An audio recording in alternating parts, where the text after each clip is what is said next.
is John Wick. Hey! We're recording the podcast! Shut up! Good morning to you, wherever you are, because it is morning somewhere for March 13th, 2024. Almost hit it. My name is Bertie Burns, sitting right over there. Is John Wick. Say hi to Ashley, everybody. I love the Wickiverse so much. We're not talking about this anymore. Listen, there's a hard line in this house. House divided. People who like John Wick, right over there. People who are like, I can only watch people get shot in the head so many fucking times before I call it a day. Nope, just keeps going. Or knives, or bones breaking, or dogs, or whatever weapon is to hand. There is a scene in the latest John Wick. I'm just going to say it involves a very long staircase. And there's a point in that thing when you're like, they're not going to do this. And they did it. And you're like, stop. where do we go from here? Anyway, so I had to use that again before it gets lost of time because I always bank these things away. Because my goal is to try to make those drops at the beginning to be unique every day. Sometimes they're topical for what we do, and sometimes I just like them a lot. So. Yeah. And I'm always happy when those coincide. That's when the Venn diagram overlaps. You have a lot of fun with the drops. I have a lot of fun seeing what you're going to come up with. Especially, it's a nice way to start the morning for me. Is it? It is. I have fun with it. I'm being wary this week because you're up an hour early every day. Yes, a bit of a grump, but I'm doing my best. And we both, you're not a grump. You're lovely. And one of the things we mentioned to each other, we both had very weird dreams last night, which I don't know why that is. Tuesday night is Finn's swimming night when he goes to learn to swim, and then we get pizza. That's our Tuesday tradition. Swimming and pizza, man. But it's not Tuesday now. It's Wednesday, my dudes. What's going on in the world, Ash? Interesting stuff. The Apple Vision Pro headset has been used in surgery for the first time. Interesting. Now, which I find that really would cool. put me I find at that really ease quick. On the gurney, looking up and seeing that. I'd be like, I'm in great hands. Looking back down, it was used by a private hospital in London, and it was worn by not a surgeon, it was worn by a scrub nurse. When someone says that the headset was used in surgery, I'm picturing like a holographic model of the body saying, cut here. And that guy, something like that. Like puts a dotted line over someone's abdomen. Or you're looking for the vein right here. Something like that. But in this case, it's early days yet. And this was used by a scrub nurse to keep track of the stages of the surgery and to basically keep track of the instruments, the tools, and what was needed so that she could easily get to the right tools and hand them over to the surgeon and manage all that stuff. And to watch Mr. Beast up in the corner. You got to multitask sometimes. Got to multitask. So those surgeries can go really long, Bernie. Man, there's a famous photo of a guy who, I want to say he did some kind of transplant. This is all going to be wrong, so buyer beware here. That's what Friday's for. And it's a photo of him after he finished, and it was an ungodly amount of time. Like if you just think about standing in one place doing anything, it's an ungodly amount of time. In my head, it's like 36 hours. That would probably be impossible. But it was something like 26 hours or something like that. It's a long, incredibly long period of time. There have been a couple of particularly long surgeries that have been performed by single surgeons, I think because it's a delicate procedure and they can't exactly hand it over to the next shift of surgeon. And so they've got like 36-hour surgeries, and they come out of it looking like they've been through the war, which they have, because if it's a surgery that long, it's a very delicate and probably very, very critical procedure. No one's doing a 36-hour surgery for funsies. How did if you went in and you're like strapped there and you got the little hat on, the little like shower cap, and you're going into surgery, and the doctor walks up and he's got the Apple Vision Pro.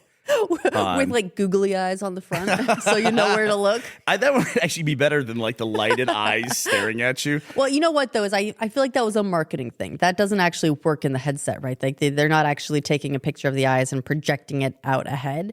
It seems like that's not something that actually happens. Because that would be goofy. You know what? I'm doing it. I asked for everyone to give this thing a pass at looking goofy because this is the future and we have to embrace it. And here you are. Here I am causing the problem, recognizing the problem and causing it anyway. It's fine. We got the fix. The googly eyes will do all their talking for us. But would you, if you're laying there on that gurney and you're looking up at that you're like, he's got this. I'm in good hands. No. No? That would be like, you wouldn't want to see it before you go in. I'm going to want them to go probably a couple generations where it's like a nice, slick, futuristic looking set of goggles before you got to sell it, right? A lot of the comfort of going into a surgery is bedside manner. Yeah. And I just don't feel like the Vision Pro goggles currently have the bedside manner that's needed. What's a good bedside manner for a doctor for you? I want to feel like they're not watching Mr. Beast in the corner. They've got John Wick up. Exactly. Look, John Wick knows his physics. What's more concerning? If he's got Mr. Beast up in the corner, and you can hear like a little bit, through the headphones, you can hear like, "What's everybody? We dug some wells. We're burning $150 million today just to see how much heat it generates." Or would you rather him have the headset on and you hear that same thing, that muffled, but it's like, okay, to remove a hematoma, the first thing you want to do is make an incision in the adipose layer. And hey, guys, a lot of you watch my videos and aren't subscribed. Make sure you for the best subscribe. surgery tips. I have to say, DIY and YouTube, I think its legacy over time will be it's the most incredible DIY tool in the world. I wonder what's happened to that industry. Like even we have these haze manuals when I would work on cars that like explode the car, and you can kind of figure out, well, to get to the alternator, I got to take off this belt and that belt and the other thing. And you make a plan with your haze manual. That's long gone. Now I look at my year, my car, and it's some guy going step by step how to get through and get to it. Pretty much anytime there's something that I'm like, I don't know how to do this thing. What am I looking for? A lot of times it is car related. I just I go to YouTube, in the search bar, put in car model, what I need, bam, I have my answers. It's great. But the weird thing is, too, it's weird how just the language of the platform makes its way into everything, even where it's completely irrelevant, where a guy will say, like, hey, if you like DIY videos, subscribe to my channel. It's like, bro, I'm not going to subscribe and watch you, like, repair a microwave I don't own and then, like, caulk a window when I don't need to do that. Like, there's some channels to which that does not apply. Like, it doesn't make any sense why you would want to subscribe it. And I feel like to some degree, a lot of that type of content suffers as a result. Generally the almighty algorithm at YouTube, right? It will decide how it wants people to act. Mm-hmm. And that changes. For a while, it was views, and then it changed to watch time. And if you're the right kind of content, then you get surfaced. And if you're not the right kind of content, you suffer as a result. I remember for when it switched, I think, to watch time, a lot of the animators on YouTube who made short little videos suffered as a result because they weren't getting surfaced because their videos were quite short and people weren't watching them for long periods of time. DIY is kind of that similar thing where people aren't going to subscribe. That's not what that content is. Right. But it's very valuable to have. It's very valuable to be able to access on that platform. And that should be a very valid way of being able to access stuff, find stuff. And I don't feel like those creators should be penalized for being outside the norms. I just like the idea of a guy who subscribed to Billy Hammer's channel or whatever. And Billy's like, today we're fixing a frigidaire or a refrigerator. We're fixing the compressor unit on that. And the guy goes, oh, and I have one of those. Better run out and buy one and break the compressor so that I can enjoy this content. Although that's probably for some people, it's like ASMR. They probably like just listen to someone else fix something and it's really relaxing to them. Or maybe for some people, that's their true crime podcast where they will watch all these DIY videos. So one day, if they have a fridge with a broken compressor, they know what they're doing. That is not relaxing content for me because it just reminds me of, I had a great childhood, but like the tougher parts of my childhood were, if I work on something around here, that's where my dad comes out in me, the specific aspect of working on something, and be like, fucking get the fucking thing. I was, for the first 12 years of my life, I was a flashlight stand. I would just stand there and hold light. I learned a ton. About how to work on cars, how to work on everything. But my job was to hold the light, and I had to hold light on not on my face, on where this is. I feel like dads swearing as they repair something is part of the tradition, right? You get issued that ability when you get issued your cargo jorts and whatever as the child slips out of your wife or partner's body and suddenly you're transformed. Uh-huh. Right? Well, that comes with it. If I ever put together a piece of IKEA furniture, it's like we bring in the boxes, we load everything up, we get in a nice open area, flat space. I get the little tools, I get my Allen wrenches, I get my screwdrivers, and then I look at Ashley and go, and now you need to leave. Because I don't want you to see what I'm about to become. I've gotten really good, though, at reading exploded diagrams and seeing like where the little bolt or cam goes behind for the guy. I'm like, why didn't you just draw this from the other angle for this one thing? And it's amazing now because kids who build Legos, just the difference in now when I sit down and build Lego sets with Finn versus when I would do JD and Teddy 10 years ago was the last time we built a Lego set together with those kids.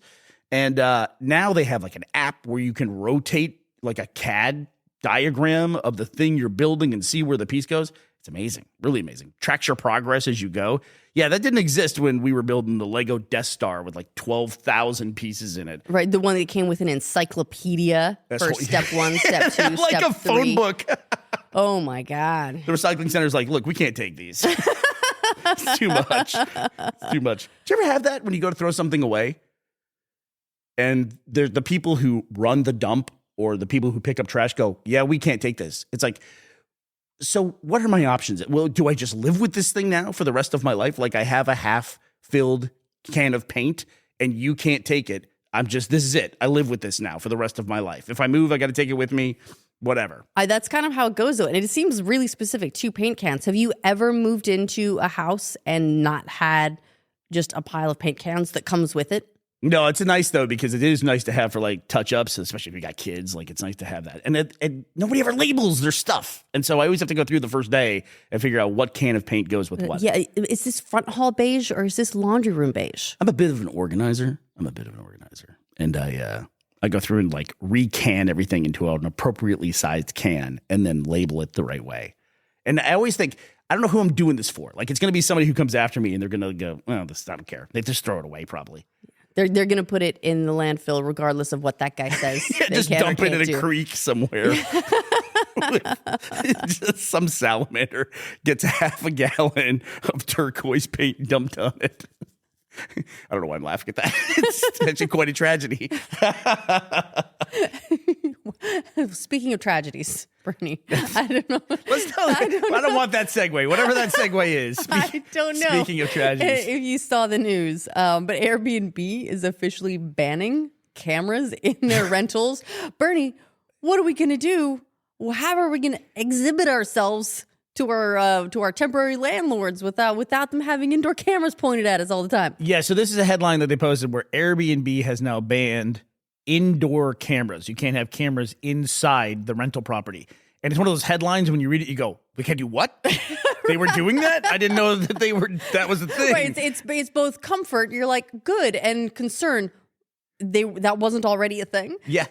Yes. So it goes back to like the TikTok story that we were talking about yesterday. Like TikTok goes, oh, hey, everybody, just so you know, we've stopped taking the contents of your clipboard and sending them to ourselves. It's like, well, I didn't know you were doing that. Why are you saying this like it's a good remedy for a horrible thing?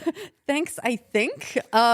Yes. So previously, Airbnb allowed hosts to have security cameras in what they considered common areas. So hallways, living rooms. They weren't allowed Showers. to be... They weren't supposed to be in bathrooms or bedrooms or anything like that. But you know how these things go. So now they're not allowed to have indoor security cameras within the rentals at all. That goes into effect on April 30th. So up until April 30th, I don't know, wear underwear in the hallway, I guess. Dude, I'm amazed there hasn't been a major lawsuit about that as well. You know what else? While we're on the topic of this, like people don't think about it frequently, is the dash cams that record everything that takes place inside of an Uber when you're in there. And then a lot of them have cameras that then face the cockpit of the car. So all that stuff's being recorded as well.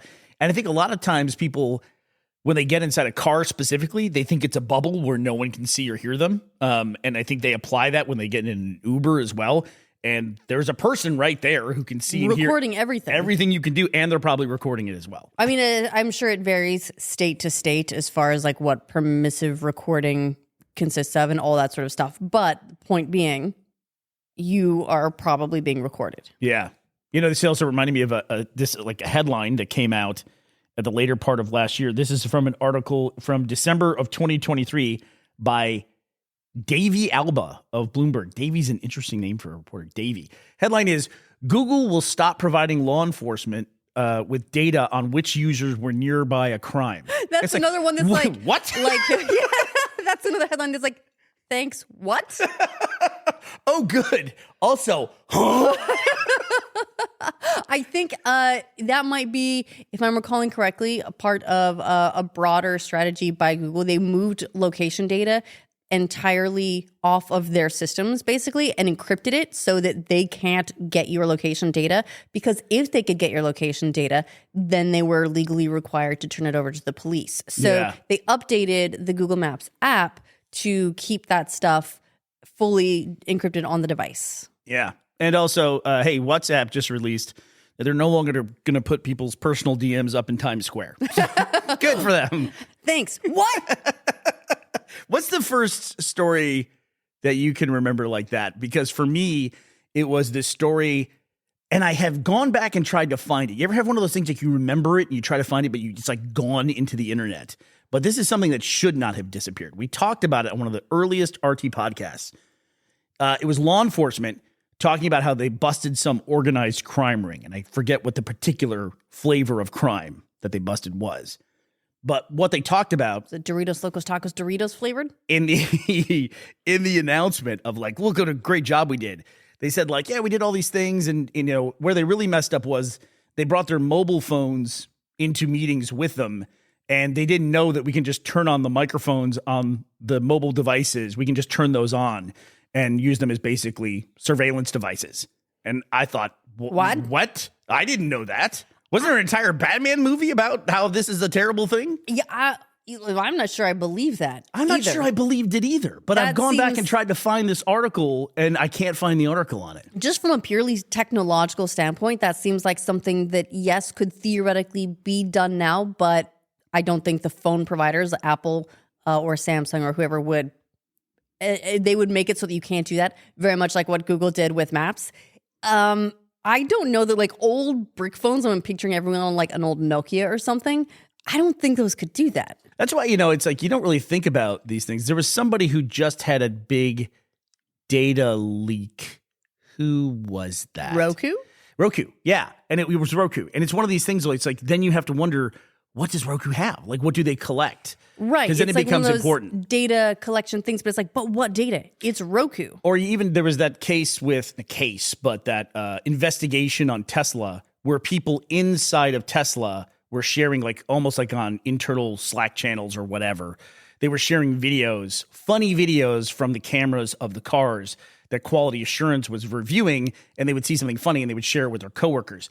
That's the kind of thing that is understandable if you've ever worked in any kind of corporate environment, like people all doing the same job will share funny things with each other within their job. But when somebody outside of that job hears that, it's horrifying and an incredible invasion of privacy. Which it is. It's just you get in that work bubble, and it doesn't seem like as much of an invasion when it's with people who could also see that footage anyway. Maybe like, and you would never want to overhear the conversations that teachers, healthcare workers, and police officers have with each other, like because they share common experiences in their job.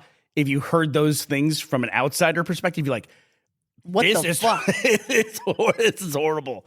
Yeah. So something you shouldn't be subjected to. To give you a little bit more information about the Roku thing, by the way, data stolen included credit card information, passwords, and usernames. Okay. Yeah, but it's like, if Samsung, for instance, had a breach, I don't think people realize, like, if you have a voice-activated TV, they know it, but they don't think about it. That's a microphone on your TV. That's another device in your home that is recording audio. And then it's like, oh, there was a data breach by whatever company, whatever TV company. And then it turns out like, oh, they were also storing like the last 120 minutes of spoken dialogue in your house, whatever that is, or something. I'm making up something here as a theoretical, but you never know until it comes out that like, that was done until Google has decided to stop sharing your location if you were near a crime with law enforcement. It's like, I didn't know to be happy that that's going away. But now I guess I am happy and horrified that it was ever taking place to begin with. All right, well, Ash, anything else in the news that you want to discuss? That was the big thing, Airbnb that's going on right now. All right, well, we want to thank Dan Fedonician for making this episode ad-free for the rest of our listeners. Thank you very much, Dan. Thanks, Dan. Sponsorship does not equal endorsement. All right. Well, I got to work on that AI tool. All right. that AI voice needs a little polishing. Well, that does it for us today, March 13th, 2024. It is Wednesday, my dudes. We will be back to talk to you tomorrow. We hope you'll be here as well. Bye, everybody.